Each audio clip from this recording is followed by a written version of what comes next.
Hello and welcome to Stories Written by a Current Prisoner with your favorite journalist, Tony.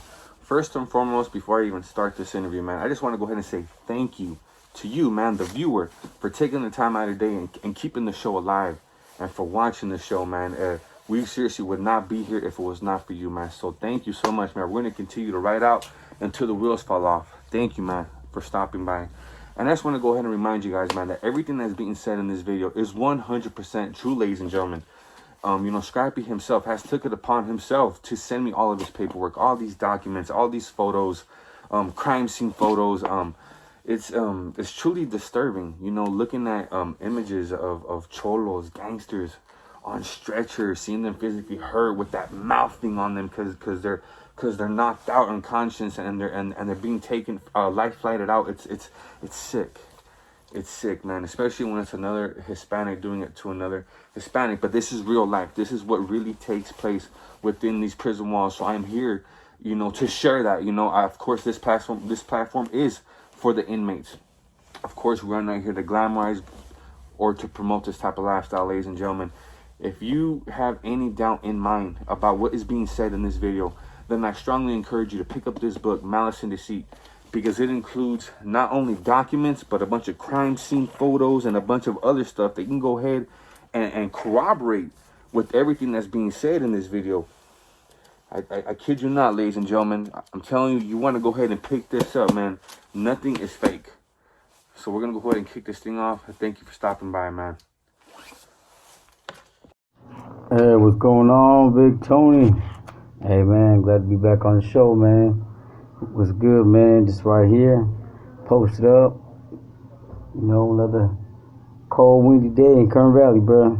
And your telephone number will be monitored and recorded. But yeah, man. So you brought up the topic of when my beef started with the Twofivers. Well, I've known the Twofivers since 2002, and they were always mostly like cousins of ours, I would say. Back in that time, we had been fighting for our own, revolution against the NF, and they were in their own strive for independence from the MA, and all their, taxing and, pretty much diminishing their people to, step on their back so they can have all the gains and means in the penal system and on the street. So, that's what it was back then. It was mutual. We never had no problems, never had no funk, and many people don't know that in 2001, when I joined the Northern Riders, we were like up in, where do we go? Where do we go from here? So a group of us in 2002 said, look, let's go see what this SNY thing's about. And it was a pilot program in Mill Creek, so we went. There was 20% was still active and 80% wasn't. It was a pilot program. They had pretty much told anybody who wanted to stay and be workers, the actives, they could stay, and they pretty much went to a certain building and they all stayed there, and then all those classified as SNY came in. This is 2001. I got there 2002 February.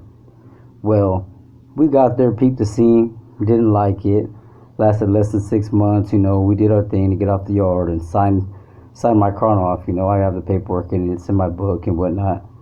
And ever since then, I want to say it was September or October 2002, I went back GP. And many people like to speak, oh, Scrappy was over here before and he did all this. Yeah, the whole time we were there, it was 3 of us. And homie Paco from San, little Ray from Modesto. And that was it. The only person we ever recruited there in 6 months was Billy Morones, little G from Stockton, Triple S. Because it wasn't meant for this side, man. We couldn't come over here. We didn't feel comfortable coming over here and banging on the other side of the fence and be like, what, this and that to the NF, and they're this and that. But we're over here, on the other side of the fence. So, I'm a young shot. I'm cool, man. Like, I signed my chrono off. I did a 602. Said I'll do any and everything to get off of SNY. So I did, and they obliged me. But, before I could go anywhere, I was up for transfer to High Desert and Salinas Valley at that time, 2002, and I paroled. Why? I was supposed to go back to YA. YA didn't want me back. Said, nah, you did far too much violence here. all the cases and the riots or whatever. So, I went home and came back. So, I come back to the system, and, I'm no longer classified as SNY. So I came back, and, I get off on the gang actives, sell up with these actives because I'm GP. So I'm GP, and they don't know any difference between Northern Riders and the Northerners. So I'm doing my thing, and, in these holes, I'm encountering Twofivers and other groups and stuff, that are cool. They're doing their thing too. I can't take anything from them. They're doing their thing. And, we just pretty much always had a mutual understanding. Your enemies are my enemies because of, they claim GP. So, it was cool. It was always cool. So, let's fast forward 2012. I did 8.5 years in the SHU from 2004 to the end of 2012.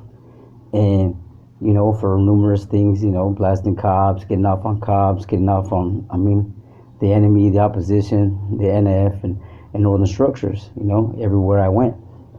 And, I get out of the THU and I come to the SNY side in 2012.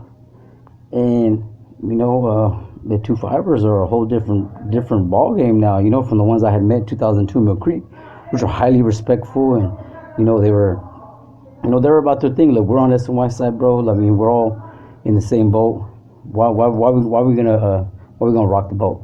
Why we gonna tip the boat and make it worse for ourselves when, we're already on this side and we got one enemy, and, that's any of those individuals pushing, mainline politics, and the way that they govern and oppress their people. So, that was the thing, man. I came out here and I was like, man, look, bro, I'm not gonna bang behind a fence. I'm not gonna bang behind a fence, bro. Like I've actually went out there and I've killed and I've done my thing as a Northern Rider on the street, 2002 to 2003. I came back in here, drew NF blood, drew Northern Structure blood. So I felt coming to SNY, I was like, man, bro, like how am I gonna say? Forget all these cats, and at the same time bang behind a fence. I didn't see the. There was no purpose to it. So when I came to decide, like administration had already wanted me to be sent out of state, and those were my recommendations because of whatever they thought I was within the Northern Riders. And I was like, you know what, man, I'm gonna come over here, man. I'm gonna chill because all these dudes, they weren't out here with us. They weren't over here in the main lines, pushing actives. Getting off on site and doing their thing. So I couldn't really, I didn't really relate to them because, we did all the heavy lifting, and now these individuals want to come to PC, and then they're banging Northern Riders. Like, how are you a Northern Rider, bro? Like, we strove for independence and resistance against the NF in the NF's face. I just didn't get it.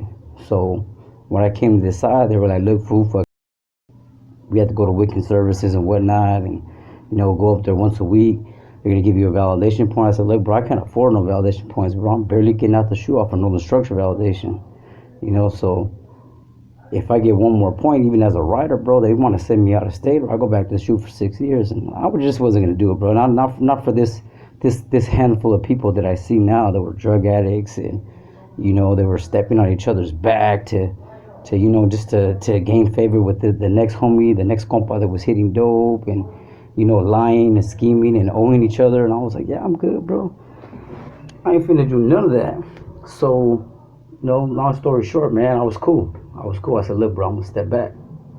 I don't believe in this SNY aspect, and, I'm here for you, man. Give me the biggest piece. If we ever have to go up against anybody. But as far as, the politics on this side, bro, like, I'm cool with that, bro. Like, it wasn't for me in 2002.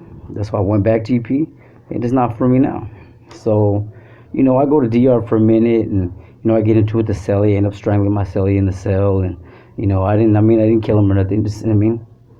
Just choked him until he was blue, and, told him to get up out of my cell, and he goes and snitches on me. So I get kicked to CR from DR. I was on 5 block on DR, and I got kicked to C7 over here.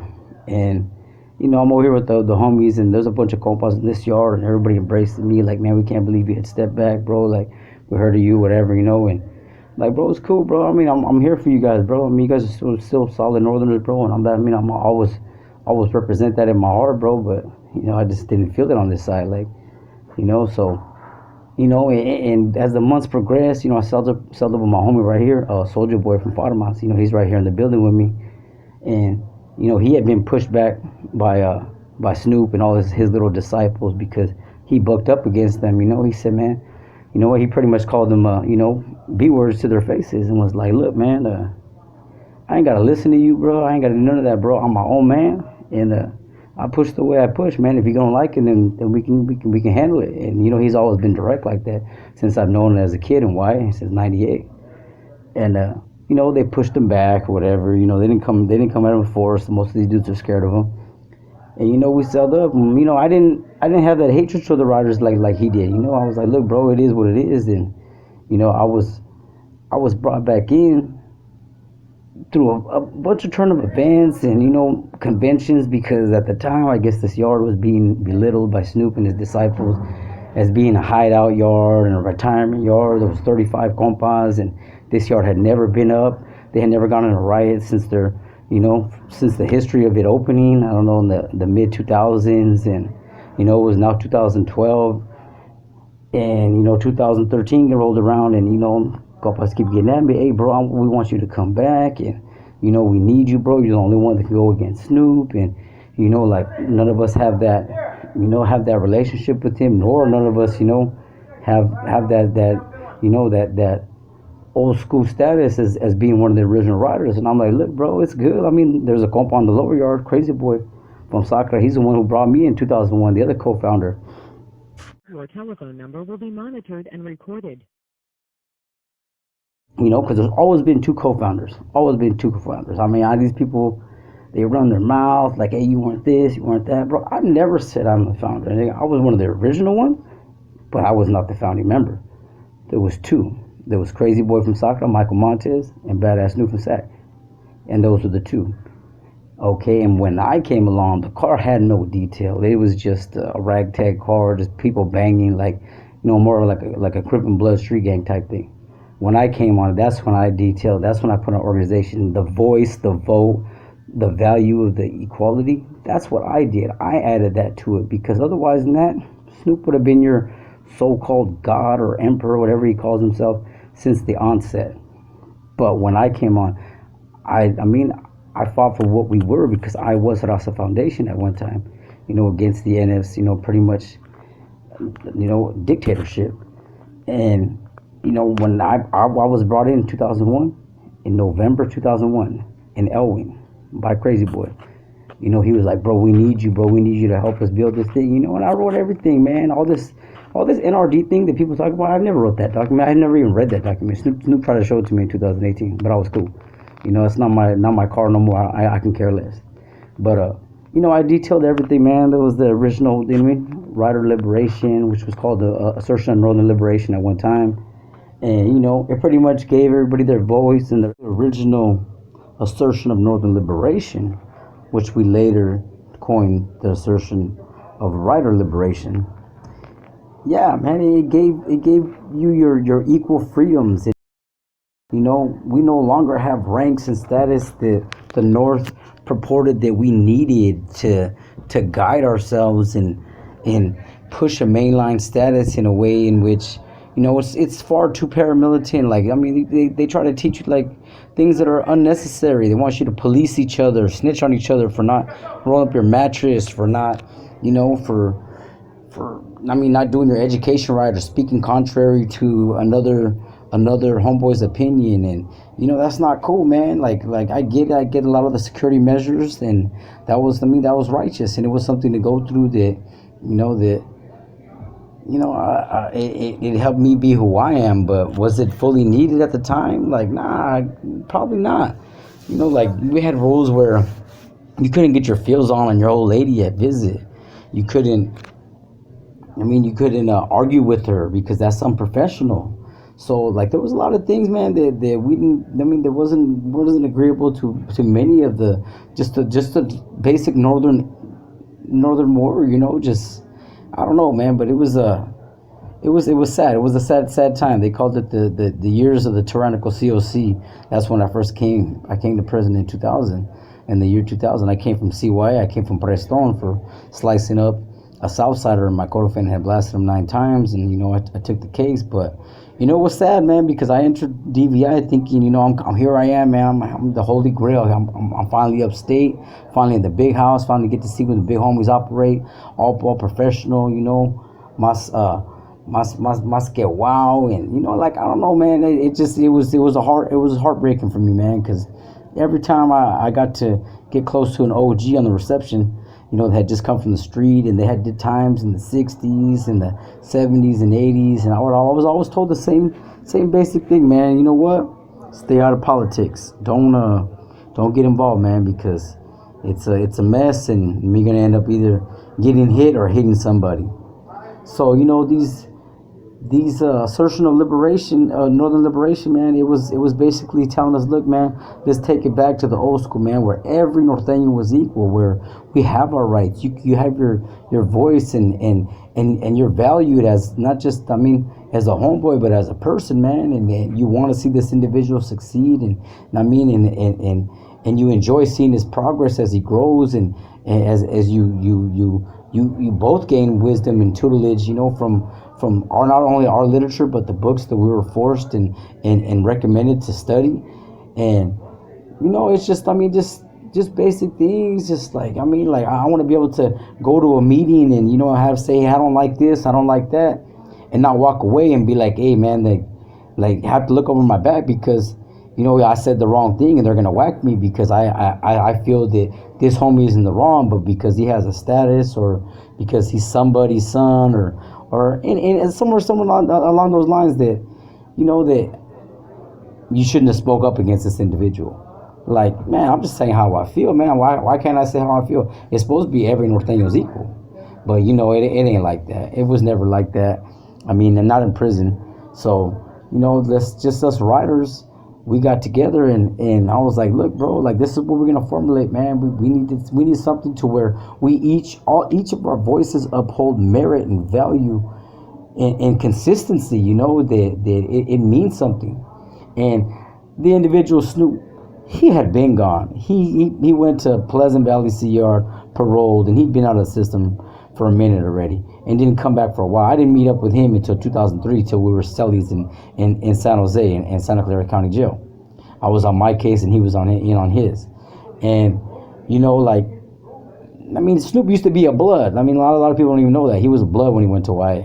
So his Glecha is a lot different from an individual that grew up a homie, and it was more basically, we're banging this, and F the NF, and F anybody who rolls with them, we're gonna smash you, and that's it.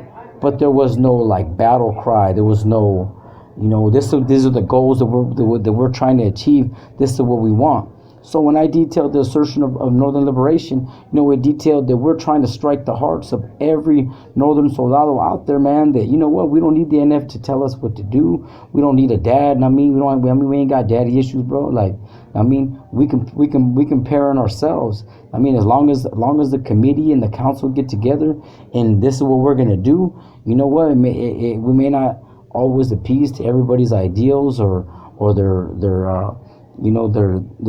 their aspects of what we should do, but we always have the homie's best interest in mind. And that's basically what it is, man. When you come to prison, you don't come here thinking, hey, I gotta do this, I gotta have a knife put in my hand. And a lot of people come in on basic cases and just want to get out of here. And I get it. There's times of war, especially at that time, you had to go out there and get it, and you had to. But when it came down to, hey, we gotta whack our brother because this individual is not rolling up his mattress. This individual can't spell right. This individual, he's arguing with this lady too much on the phone. Other races are looking at this dude and, forget this cat, man. He's got to go. He's making us look bad. Like, bro, that's not my brother. You don't do that to your brother. You do that to the individual that's expendable. And, who you want to prove a point to other groups and other individuals that this is how we push. And your homie should never be, should never be put on for show and bloodied because you want to prove a point to somebody else, bro. This is what everybody else thinks. Excuse my language, but forget what anybody else thinks about that. This is your brother, this individual that you're striving with side by side, and you're going through it with the Southsiders and whoever wants it, they can get it. And how am I gonna just be like, hey, wake up the next day, hey, this individual's not pushing right, so I gotta let him have it. And I can't do that. That's my brother. How am I gonna feel right the next day? I'd be a fake individual if I did that. So that's basically what we wanted to achieve, to show everybody that we are brothers. It's a brotherhood, but we're not brothers. So that's why in 2004, 3 years later, I came up with the word compadres. We needed a word that symbolized brotherhood, but not yet blood brothers. Not that to that extent. This is a compadre is somebody that you choose to guide and raise your children if you're in his absence. Somebody that you choose to be a godfather to your child, and somebody that you trust in that regard. And it doesn't necessarily have to be a blood relation. And that's where the compadre came from. Let's choose a word that means brother, but means more so somebody that you select, somebody that you bond with, somebody that's maybe outside of your bloodline, that you would invest and trust everything in this person. And that's where the word compadre came from. And your telephone number will be monitored and recorded.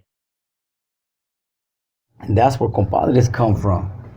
Me, I did that. So every time you individuals say compadre, this and that, my compay, el compayismo, the company, things that we made up back in 2004. And I actually coined the word in East Block, second tier, ad seg overflow in March of 2004 after I got off on 4 Juras right there, And all these individuals don't know that. They don't know the history. They're not aligned with that. They're add-ons.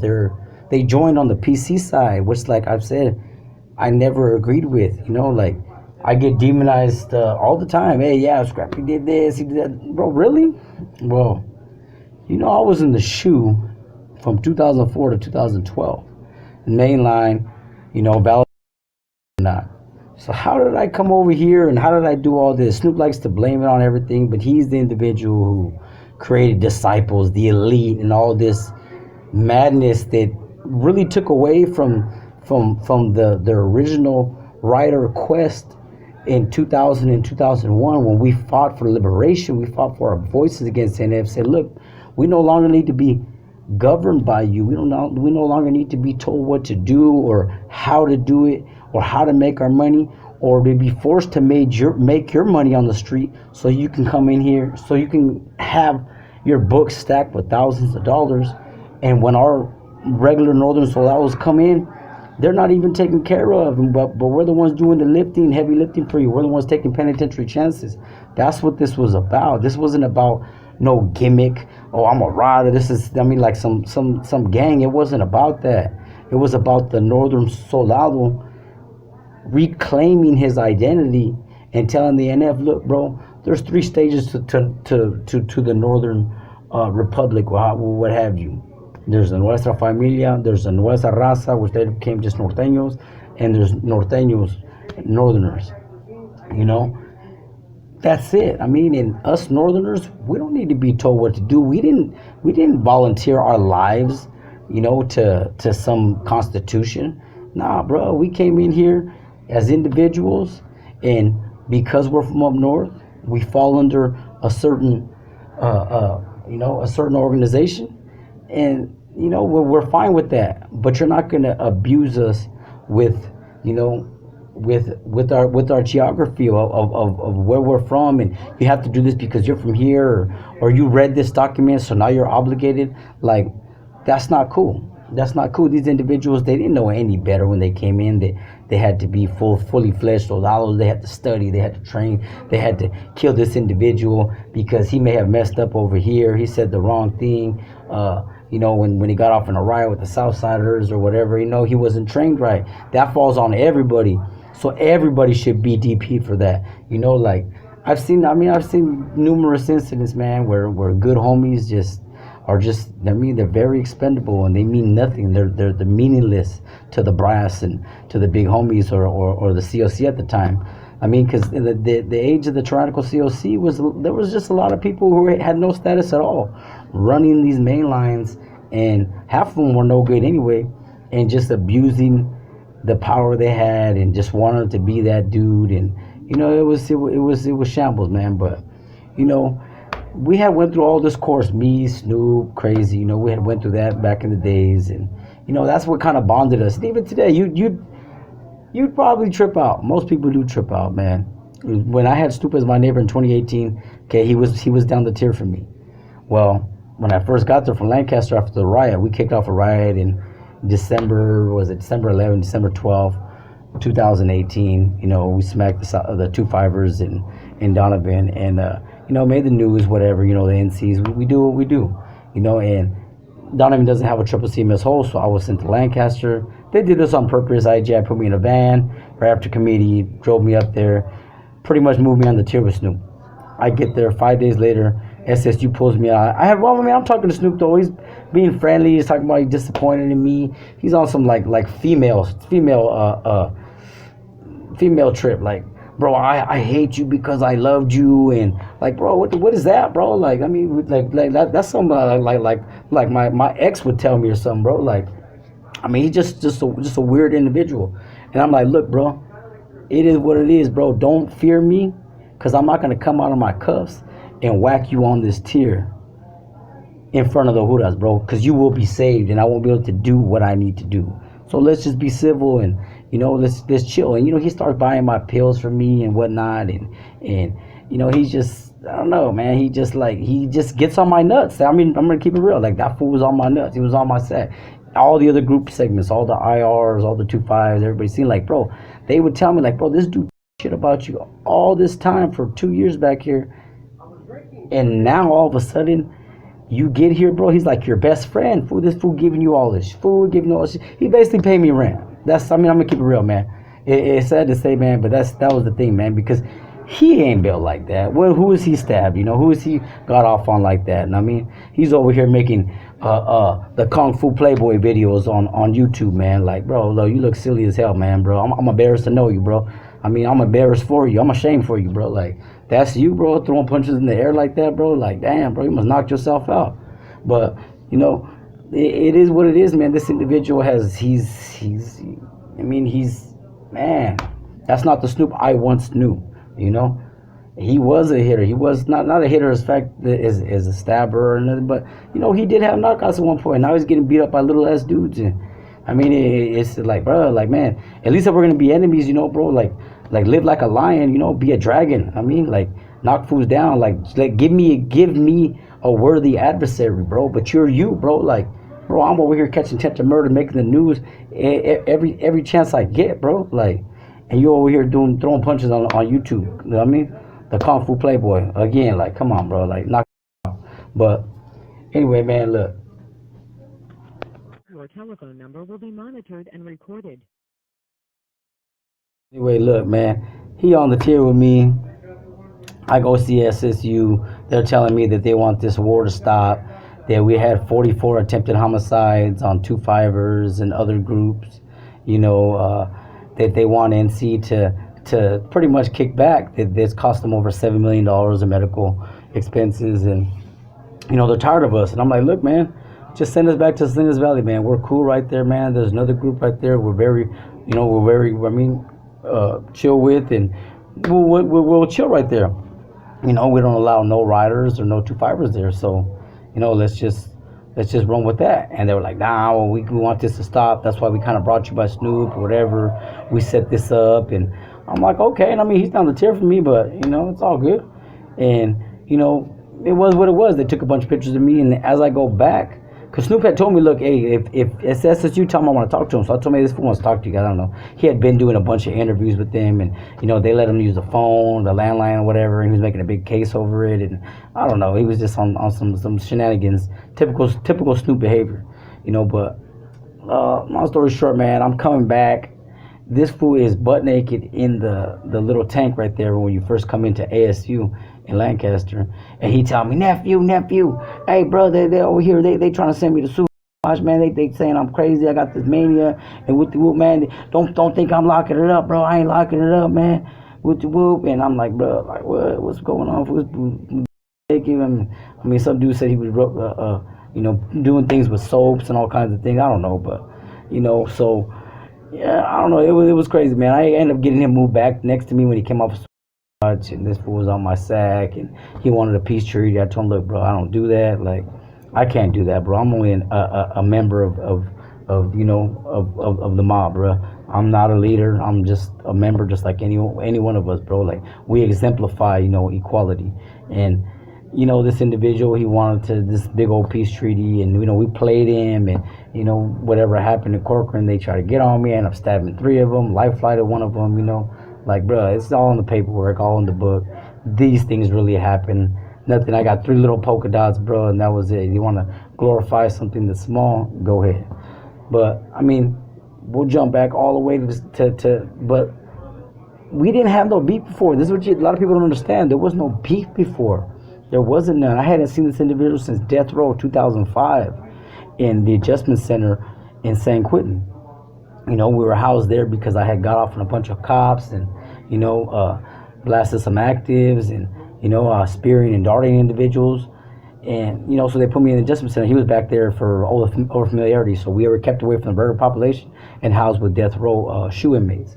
So, we're back there and we were fine. I mean, we were brothers back then. So what happens is let's backtrack to 2013 when I was brought back by 70 compas on C yard, 35 compas.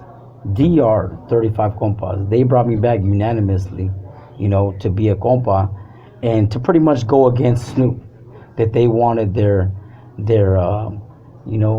identity back because this individual had said that they could no longer vote and they didn't have a voice anymore. He actually chose members in the hole right there, because he was in the hole at the time in kernvally, to be the voice of the movement. And they would come out and say, look, we speak with Snoop's voice. We're his voice, man. Whatever we say, it's like Snoop said it. And, I have my true viejo, Squally, He came and celled up with one of these individuals, Malo from Hanford. And, Malo tried to tell him this and that he was the voice, and then what Squally did on the street, it didn't count. Man, Squally had been out there smacking actives since he was 15 years old. He was a rider since he was 15-year-old. He was now 21 years old. And, this fool's going to disrespect him and tell him that what you did out there on the street doesn't matter for the rider movement. Like, come on, bro. So he smacked the cat in the cell up, and, it was what it was, bro. Nobody liked the individual. Like, you ain't the voice of nothing, bro. We have our own voices, like. And that became a thing. Like, bro, I don't know what happened when from our mainline push to this push, it became all about Snoop. He tried to assert himself as, I don't know, man, like some type of, like, the leader or something. I don't know. Like, we didn't have that. That's not what the riders started. I would have never become a rider if that was the case. Because why are we gonna follow this JCAT leader when we actually had level-headed leaders within the NF? Like, there's no rationale towards it. But, it was what it was. So, I was brought back, and this is what started the war between the two fibers. It was, a bunch of individuals had owed money, and all the two fibers had been punished by putting them all in 4-block and putting them on slamming them down for a month. There was over 60 of them, and they got put on for a building and slammed down. And they couldn't pay all their bills throughout the yard. So most of the groups like ours, they gave them that little leeway. Like, look, man, wait till you guys get off lockdown so you can use the phone and pay us our money. So, that's what most of them did. They just waited. So I was on 4-block. It was just me. I had been the only compa. I had just been brought back as a SNY compa, I guess. Like, whatever that meant. And Soldier Boy from Fatimas was my cellie. He was had been pushed back for calling Snoop the B word, and calling out his other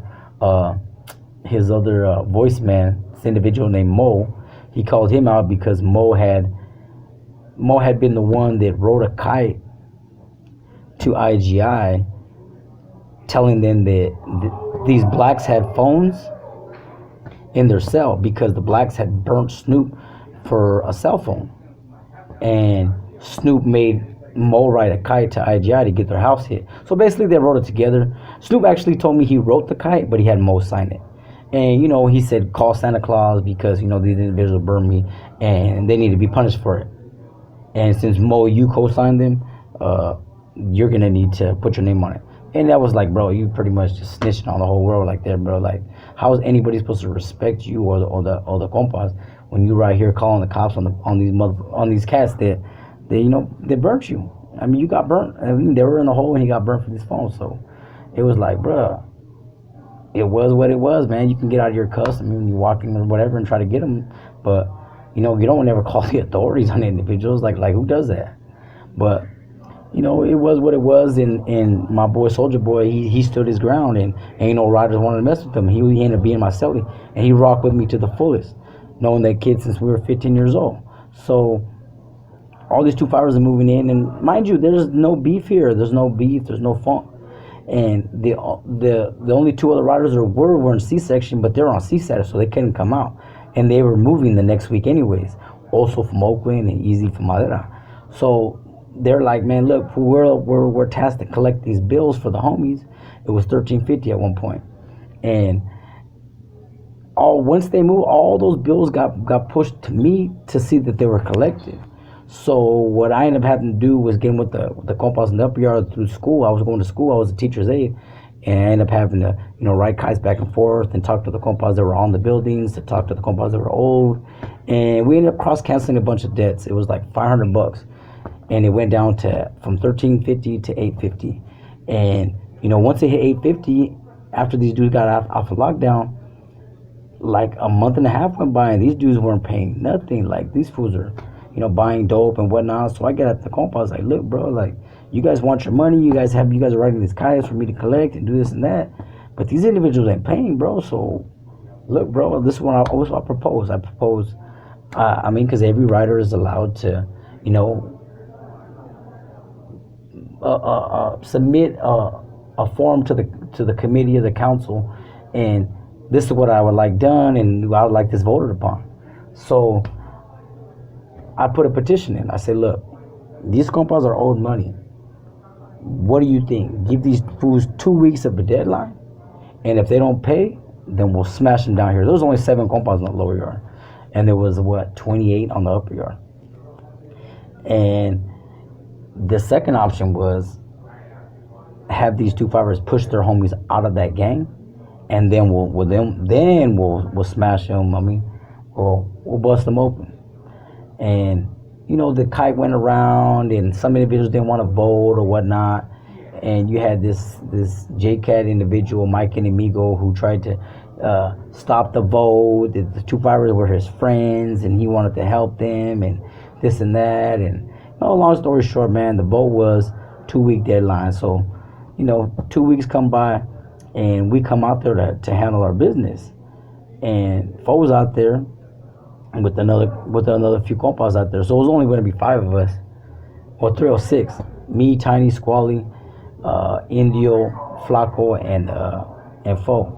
So we go out there, and this fool tries to, stop the whole thing. He's like, nah, hell no, whoop. So, he starts disrespecting other compas and disrespecting Squally, and Squally ends up knocking him out, and, we didn't get to kick it off that day. Well, your telephone number will be monitored and recorded. So it's individual Fo, the homie knocked him out. And it was like, man, bro, like this individual basically tried to stop the riot from happening. And, when he went to the program office after Squally knocked him out, he started telling the cops, like, oh, yeah, these guys didn't kick it off. I'm just trying to help you guys stop the thing. Please don't write me up and this and that. But, at the end of the day, we came out the next day and we handled our business. There was 3 riders and there was 3 whites. Now, mind you, these whites were owed $1,000 from these 2-5ers. And the only reason why they got involved is because if we would have smacked them, then those dudes would have never got paid. We would have went on 3 to 6 month lockdown. Those were back in the days when lockdowns were longer. And, they would have probably never seen the individuals that owed them, or those individuals would have been, caught up in the war and already left the yard. So what happened was I knew an individual, Horse, who was a good friend of mine. And Horse was a known killer. He was ex-USAS, ex-outsider from Chicas that turned into a white boy when he got arrested. And, a good friend of mine. He's right here in the building right here in CPOT. And, this individual's big, 6'6", whatnot. And I'm like, bro, I've known this dude from the shoot for years. We were neighbors in the shoot for a couple of years back in 2008, 2009. And I'm like, look, bro, look, I know you guys are old. I mean, if y'all want to rock with us, y'all can rock with us. And, we had to vote on that too. The vote homies were like, look, we don't ally with nobody. And that was our thing. These dudes, it wasn't an alliance. It was just, a mutual agreement to attack these individuals on this one incident. So, when it came down to it, I mean, they were there. The day it kicked off, December 1st, 2013, they were there with their pieces, and we were there with ours. And, 6 2-5ers ended up getting, massacred, and the other 7 ran. It was 13 2-5ers against 6 of us, 3 NRs and three whites. And that really was like the NC event, though, because it was all 3 of us who were against Snoop, fully against Disciple, was talking about, we need to either, branch off or do our thing separately to bring back the old style compadre, because this new one was, it was just full of drug addicts and pill poppers and people that owed money and, dope fiends basically. So at the end of the day, man, we made the news that day, and dude got his guts out, and it was bad, man. I hit some dude like 13, 14 times, popped, and hit another dude, and Horse hit some dude. It went in, came out of his mouth, and the injuries are very significant. I got the paperwork. These things really happen, man. You get these hot dogs online, these YouTube bangers who like to tell their tales that I just took off on anybody. It's fact. The facts are facts. We smacked the 2-5. We made the news for 2 days on that incident. My hand went in somebody. This was a sponsored event by all the compas on the yard. Those who chose not to vote, they didn't vote. You just go with it. But you had to be here to know the circumstance, to know the thing. That's why I said like to speak about the history, like that, like to talk about what was going on back then. But you know what, bro? You're speaking on these dudes in the history who built you, who put you where you are today, who gave that rider title a name when it meant something. When we fought on the main lines, we didn't just tuck tail and come over here on some PCR and start banging and start taking off on a bunch of dudes that they didn't have it coming. This little, yard wars are yard wars, and they are what they are. But the original rider revolution it really meant something. It really meant something to the Northern Heart, and that's why most of the old groups either became Northern Riders or on the street they assimilated. And they still identify as Northern Riders, as somebody independent from NF oppression, from NF, the manipulation and the mind games and but yeah, that's what it was. And it's sad though to see the state of it today. I mean, now it's just something to do, I guess. It's not it doesn't have the same value as it once did. What we all fought for and what we were going for. Like Snoop's agenda turned things around, and you see the little revolution, the little wars and stuff that are going on now. Like my war between Snoop is, it is what it is. Like, it's not even a big thing. People like to hype it up, but we're in Salinas Valley, man. We're right now in Kern Valley. It's just me and my homie Gangsta Goon. We're posted up. And I'm right here calling you from the state phone, man. And it is. I'm not gonna sugarcoat anything. we're outnumbered by our enemies here, but whenever we have contact with them on the patio, it is what it is, man. It ain't never changed from yesterday to today. We the same individuals. We try. It sucks most of the time. I mean, we just trying to kick back, but you know, this is the life we lead, and for you guys out there, man, like, hey, I mean, I just hope that you take everything I said with a grain of salt, man, and you can tell, man, you can tell that there's no glamour in this, man. There's no Hollywood, ending to this. This is going to end where it ends. I mean, with either more or me on that body bag, and it is what it is, man. Like, I mean, I dug this hole, so I just want to give a shout out to all my viejos out there, man, and keep pushing, bro. Keep pushing for that righteous. I mean, old law, bro. Just the old law. Just that convict, man. Just be you and always strive for a betterment. Because at the end of the day, man, all we got is our viejos and our brotherhood.